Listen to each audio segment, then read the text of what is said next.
এখন অনেক ছেলেমেয়েরাই অনেক অল্প বয়স থেকে এখন অ্যাওয়ার হচ্ছে যে আমাদের ভালো একটা ক্যারিয়ার করতে হবে বা বিদেশে যাইতে হবে, তো অনেকে আছে যে আহ, আগে থেকে একটু প্রস্তুতি নিতে চায়। তো সেক্ষেত্রে আমার কাছে আমি সহজ থেকে আমি কঠিন স্টেপে যাচ্ছি। সবচেয়ে সহজ হলো যে এখন প্রায় সব বিশ্ববিদ্যালয়, সরকারি হোক বেসরকারি হোক, বড় ইউনিভার্সিটি হোক ছোট ইউনিভার্সিটি হোক, অনেক বিভিন্ন লেভেলের প্রোগ্রাম হয়। হ্যাঁ, রিসার্চ রিলেটেড প্রোগ্রাম হয়, তারপর কম্পিটিশন রিলেটেড প্রোগ্রাম হয়, কনফারেন্স হয় বিশ্ববিদ্যালয়। আমার মতে যে স্টুডেন্ট ফার্স্ট ইয়ার হোক আর ফাইনাল ইয়ার স্টুডেন্ট হোক, সবচেয়ে সহজ হইলো ওইসব প্রোগ্রামে অ্যাটেন্ড করা। ওইসব প্রোগ্রামে অ্যাটেন্ড করা, ওইসব প্রোগ্রামগুলো মানে রিসার্চ হোক বা যেটা হলো যে অন্য কোনো প্রফেশনাল বা মানে কম্পিটিশন রিলেটেড প্রোগ্রাম, ওগুলোতে এক পার্টিসিপেন্ট করা। যদি পসিবল হয় ডাইরেক্ট মানে ওই কম্পিটিশনে যাওয়া। হ্যাঁ, আর যদি পসিবল না হয় তাহলে ভলেন্টারি হিসেবে জয়েন করা। তারপরে ওইখানে যে ইয়ার আসে কি জানি, অতিথিরা আসে, ওদেরকে কোশ্চেন করা। কোশ্চেন করলে যেটা হবে ও জানতে পারবে, আর ওদের সাথে এক ধরনের নেটওয়ার্কিং হতে থাকবে।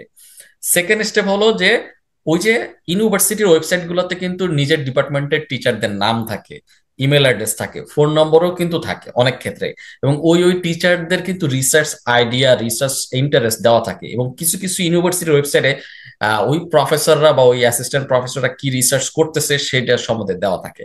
এখন আমি যদি মনে করি যে আমি রোবোটিক্স, এআই, বা আমি যদি ওই যে কনস্ট্রাকশন ওয়ার্কের সাইকোলজিক্যাল বা সোশ্যাল বা ফ্যামিলি আসপেক্ট নিয়ে আমি কাজ করতে চাই, হোক সেটা সায়েন্সের স্টুডেন্ট হোক সেটা আর্টসের স্টুডেন্ট, আমি ওই রিসার্চ ইন্টারেস্ট অনুযায়ী আমার যেটা ইন্টারেস্ট আমি সেই ইন্টারেস্টেড টিচারদের কাছে যাব।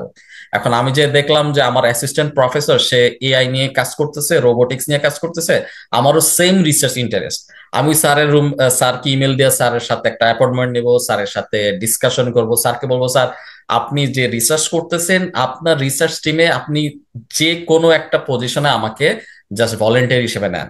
আপনার যদি ডাটা কালেকশন লাগে আমি আপনার ডাটা কালেকশন করে দিব, আপনাকে যদি কাউকে ফিল্ড ওয়ার্কে পাঠানো লাগে আমি তার সাথে যাব। হ্যাঁ, যে ওই টিচারকে আপনি আপনার যেহেতু ইউনিভার্সিটি লাইফে আমাদের অনেক সময় থাকে, টু বি অনেস্ট, আমরা সম্ভবত ইউনিভার্সিটি লাইফে সবচেয়ে বেশি সময় আসলে পাই। হ্যাঁ, তো আমরা ওই টিচারদের সাথে একটা ভালো সম্পর্ক করতে থাকবো, টিচারদের থেকে আমরা শিখতে থাকবো, প্লাস ওনার টিমে আমরা নিজেদের একটা শ্রম দিব, সময় দিব। ঠিক আছে, এখানে কি হবে যে এক্সপিরিয়েন্স হচ্ছে, সেটা পরে সে সার্টিফিকেট হিসেবেও দিতে পারে, রেফারেন্স লেটার হিসেবেও দিতে পারে। এখান থেকে আমি একা তো জ্ঞানও নিচ্ছি, সার্টিফিকেটও নিচ্ছি, হ্যাঁ শিখতেছি অনেক কিছু। তারপর আস্তে আস্তে যখন ডাটা কালেকশন থেকে আমার আস্তে আস্তে আমি যত বড় হব আমার জ্ঞান বাড়বে আর টিচারদের থেকে আরো অনেক কিছু নলেজ পাবো, সে তখন হয়তোবা অফিসিয়ালি রিসার্চ অ্যাসিস্ট্যান্ট হিসেবে আমাকে নিতে পারে, হায়ার করতে পারে। কিছু কিছু ইউনিভার্সিটি সেই সিস্টেম আছে। হ্যাঁ, যেমন নর্থ সাউথ ইউনিভার্সিটিতে আছে, আমি যতদূর শুনেছি যে স্টুডেন্টদেরকে রিসার্চ অ্যাসিস্ট্যান্ট হিসেবে নেওয়া যায়। হ্যাঁ, তো সেটা আরো একটা প্রফেশনাল এক্সপিরিয়েন্স হয়ে যায়। হ্যাঁ, তো এটা এটা একটা বিষয়। আর আমরা দেখবো যে আমার ইউনিভার্সিটিতে কোনো ট্রেনিং অপরচুনিটি আছে কিনা। হুম। আমার ইউনিভার্সিটি না থাকলে আমি দেখবো অন্য ইউনিভার্সিটি আছে কিনা। আর না হলে দেখা গেছে যে কোনো প্রতিষ্ঠান যেমন সিপিডি, টিআইবি, এরকম বিভিন্ন প্রতিষ্ঠান আছে, আইসিডিআরবি আছে, বিভিন্ন মেডিকেল হসপিটাল গুলোতে ট্রেনিং ফ্যাসিলিটি আছে, সেখানে আমি যোগাযোগ করে ট্রেনিংটা শিখতে থাকবো।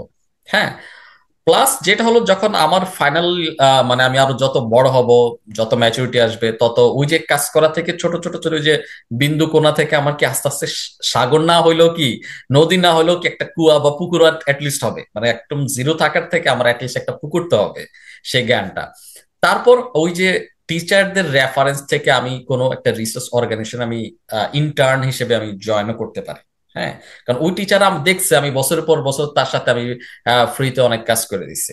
আর টিচারদের সাধারণত একটা কানেকশন থাকে রিসার্চ অর্গানাইজেশন গুলাতে। হ্যাঁ, তো সেখানে আমি যদি একটা ইন্টার্নশিপ পেয়ে যাই, হোক সেটা অল্প টাকা, হোক সেটা পেইড বা আনপেইডও হইতে পারে, আমার কিন্তু সেগুলো প্রফেশনাল এক্সপিরিয়েন্স দিচ্ছে। ভলেন্টারি অ্যাক্টিভিটি, আনপেইড বা পেইড ইন্টার্নশিপ, সব প্রফেশনাল এক্সপিরিয়েন্স দিচ্ছে। হুম। তারপর এই আনপেইড ইন্টার্নশিপ থেকে কিন্তু আমি পরে পেইড ইন্টার্নশিপ বা পেইড জবে কিন্তু আমি যেতে পারি। হ্যাঁ, তো এই সব এক্সপিরিয়েন্স আমাকে কি দিচ্ছে, একটা হলো আমার নেটওয়ার্কিং দিচ্ছে, আমার রেফারেন্স লেটার দিচ্ছে, এবং আমাকে এক্সপিরিয়েন্স দিচ্ছে, রিসার্চ এক্সপিরিয়েন্স এবং প্রফেশনাল এক্সপিরিয়েন্স, যেটা আমাকে অ্যাডমিশন এবং স্কলারশিপ পেতে আমাকে অনেক অনেক অনেক সুযোগ মানে করে দিবে, আমাকে অনেক উপরের দিকে নিয়ে যাবে অনেকের থেকে। ঠিক আছে, সেটা আমরা একদম ইউনিভার্সিটির ফার্স্ট ইয়ার থেকে শুরু করে একদম লাস্ট ইয়ার পর্যন্ত আমরা মানে করতে পারি। হুম। হুম, মানে অবশ্যই। তোর কি মনে হয় আমি এখানে কোনো কিছু মানে, তোর কি মনে হয় যে কিছু অ্যাড করা দরকার এখানে? না, এখানে আমি মনে করি যে ঠিকই আছে। কারণ হচ্ছে যে আমি সবসময় বলি যে যেখানে আহ, আমি আমার দিক থেকে চিন্তা করি, আমি নিজেকে সেই অবস্থান রেখে চিন্তা করি যে আমি মিডল ক্লাসের ফ্যামিলি একটা ছেলে, আমার তো সামর্থ্য নাই টাকা দিয়ে পেইড কোর্স করার। তাহলে কি করবো, যেখানে সুযোগ আছে ফ্রিতে আমি সেখানেই যাব। হ্যাঁ, এটা সত্যি, বাংলাদেশে অনেক গ্রুপিং থাকে, এই গ্রুপ সেই গ্রুপ, এখানে যাব না। এখানে আমার সিনিয়র অন্য গ্রুপের লোক, তারা অন্য ইয়ার লোক, সেখানে আমি যাচ্ছি না। কিন্তু আমার যদি বেনিফিট হয়, তার সাথে তো আমার দা কুমড়া সম্পর্ক না। আমি যদি ফ্রিতে কিছু পাচ্ছি, আমার বেনিফিট হচ্ছে, আমার তো গ্রুপিং দেখার সময় নেই, তাই না? আমি আমার নিজের সেলফ ইমপ্রুভমেন্টের জন্য কাজ করবো। আহ, এই গ্রুপিং গুলো আসলে আমি দেখছি, মানে আমার ঢাকা ইউনিভার্সিটিতেও আছে, এবং আমি দেখি আমাদের ক্ষেত্রে অনেকে আচ্ছা এই সিনিয়র এই গ্রুপ করতেছে, আমি এটাতে যাবো না, তোদের সাথে আমার আন্ডারস্ট্যান্ডিং এ মতের মিল নাই। কিন্তু তারা যদি ফ্রিতে কিছু দেয়, আমি কেন নিব? মানে এই গ্রুপিং আলটিমেটলি থাকবে না, 2-4 বছর পরে আপনি আপনার রাস্তায়, সে তার রাস্তায়, তাই না? সে হয়তো অন্য দিক দিয়ে খুব ডেভেলপমেন্ট করে ফেলছে, সেখানে আপনি আপনি তার ধারে কাছেও নাই। তো সেই গ্রুপিং আলটিমেটলি কোনো কাজে আসবে না। তাই মনে হয় যে যেখানে যা ফ্রিতে আছে, যদি আমার সেলফ ইমপ্রুভমেন্টের দরকার হয়, আমার স্কিল ডেভেলপমেন্টের জন্য দরকার হয়, আমি সেটা নেওয়া উচিত। এক যেটা আমি আমি হয়তো খুব বেশি মিস করছি, ঢাকা ইউনিভার্সিটিতে অনেক কিছু ছিল, আমি হয়তো এক্সপ্লোর করার সুযোগ পাইনি।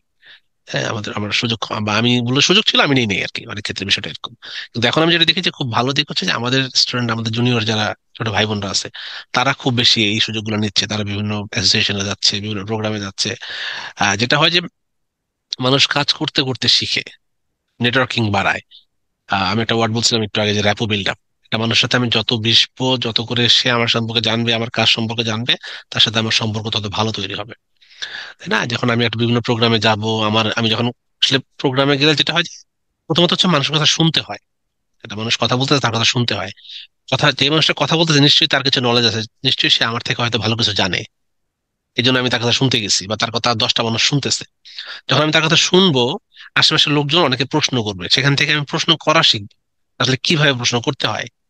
আমি যখন বাংলাদেশে মাস্টার্স করার পরে যে জবে ছিলাম, আমার সিনিয়র যিনি ছিল, উনি আমাদের বলতো যে মাহমুদ, আসলে প্রশ্ন করা জানতে হয়, প্রশ্ন করা হচ্ছে একটা বড় স্কিল। আপনি যখন বড় প্রোগ্রামে যাবেন, আপনি জানবেন যে আসলে প্রশ্ন কিভাবে করতে হয়। বাংলাদেশের মানুষ অনেক ক্ষেত্রে জানে না প্রশ্ন কিভাবে করতে হয়। হ্যাঁ, উল্টাপাল্টা প্রশ্ন করে, হয়তো রেলেভেন্ট না এমন প্রশ্ন করে বসে থাকে, বা কিভাবে প্রশ্ন করতে হয় সেটাও জানে না। তাহলে আসলে প্রশ্ন করা, এবং প্রশ্ন আপনি কখন করতে পারবেন, যখন আপনি টপিকের উপর জানেন, তাই না? আপনি একটা সেমিনারে গেলেন, একটা কনফারেন্সে গেলেন, ঢাকা ইউনিভার্সিটিতে বা বিভিন্ন ইউনিভার্সিটিতে অনেক কনফারেন্স হয়, অনেক সেমিনার হয়, এইটার উপর আলোচনা হচ্ছে, এই টপিকের উপর আলোচনা হচ্ছে, তাই না? সবসময় কিছু না কিছু হচ্ছে। তো ওগুলোতে যাওয়া, যদি আমার সময় থাকে আমি যাওয়া। আমি জানি আহ আমি হয়তো সকলের সাথে এই বিষয়ে একমত না যে আমাদের হাতে প্রচুর সময়, আসলে সময় অনেকের ক্ষেত্রে থাকে না।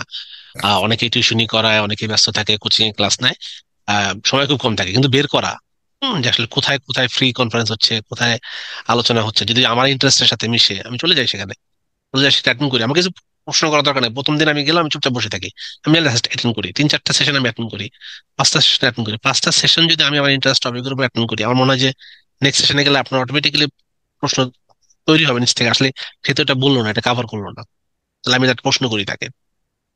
প্রশ্ন করলে কি হবে, যে আমার নিজের একটা ওই বিষয়ের উপর চিন্তা করতে ঠিক হইলো, যে আসলে আমি একটু ভালো জানলাম, আমার নিজের জ্ঞান হইলো। আশেপাশের লোকজন দেখলো যে এই লোকটা জানে কিছুটা, আমার একটা নেটওয়ার্কিং বিল্ড আপ হইলো, 2-4 জনের সাথে মিশলাম, কথা বললাম।